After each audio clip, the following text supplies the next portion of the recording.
Hi guys, this is Jeannie here. Thanks for coming to my channel. Today I'll be reviewing Never Split the Difference by Voss.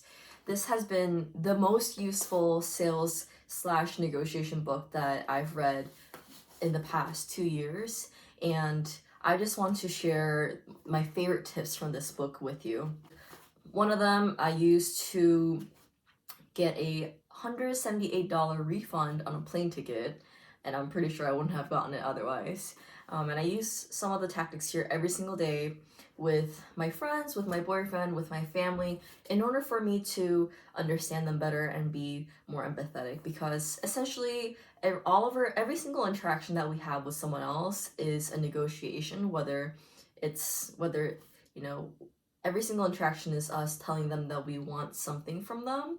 So when you're able to better communicate using these tools, and if you're better able to understand what the other person is trying to communicate to you, just your life will just be that much easier, and there will be much less friction in your communication. So Chris Voss he is a FBI hostage negotiator, and he also teaches negotiation at all the best or the most prestigious business schools in the nation.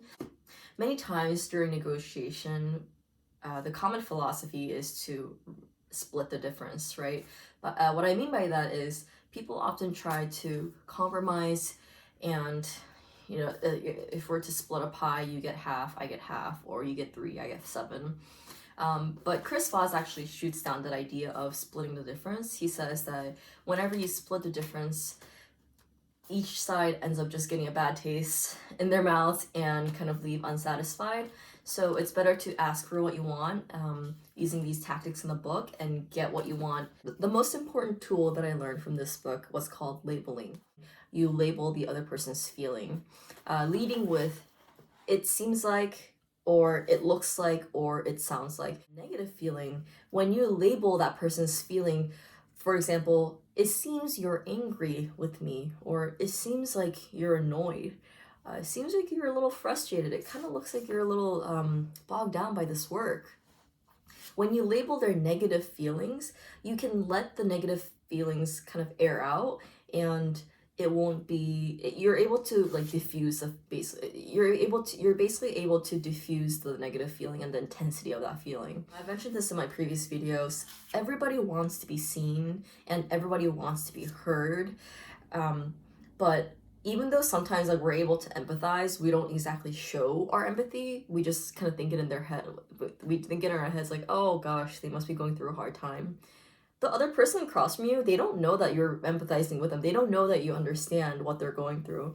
So an easy way to express that understanding is by labeling, "Oh gosh, it seems like you're going through a really hard time."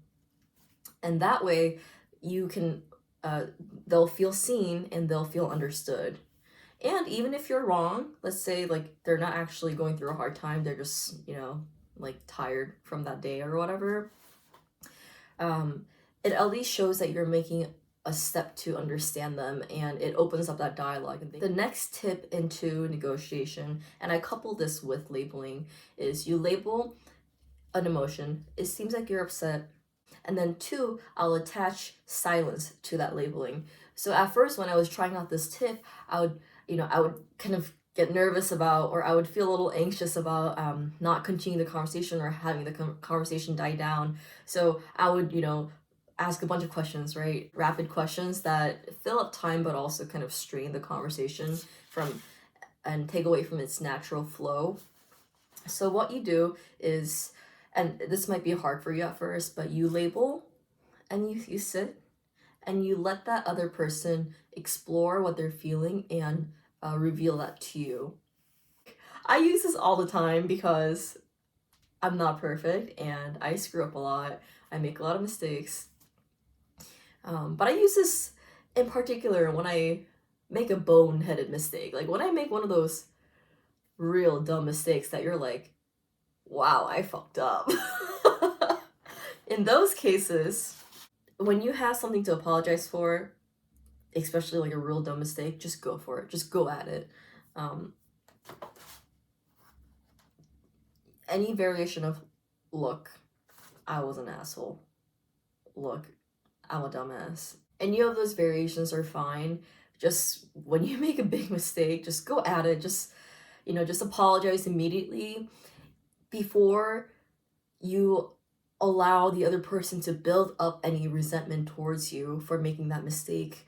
When you just label your own mistakes, and in essence, you're labeling what they're already thinking about you that you fucked up, then it clears out the tension, it clears out the emotion, and they can kind of agree with you, like, hey, yeah, you did fuck up, but here's how we can move forward. Then you can move from emotion to awareness to strategy. The next tip, it may sound silly, but especially for women, it's really important to have a good control over your voice and the speed and the depth of your voice. Chris Voss in this book calls it like a late night FM DJ voice. And I so agree with that, because when you think about all the kind of female voices that we hear, like GPS or are like Siri, all these other kind of female voices that are very public, they're all very soothing, kind of clean, and they're not high pitched, they're not fast. And this is important because if your voice is naturally up here, it's really high pace and high toned, it's going to be harder for that person to kind of concentrate on what you're talking about. However, when you take a breath, straighten up a little bit, slow it down, and lower it, then the other person will be more inclined to hear what you have to say. I think you can kind of see the difference in speaking all the way up here and speaking really fast versus giving yourself some of that weight and the tempo. Hey, I hope these tips help. These were the most important tips that helped me throughout my career, so I hope it's of benefit to you as well. Thank you.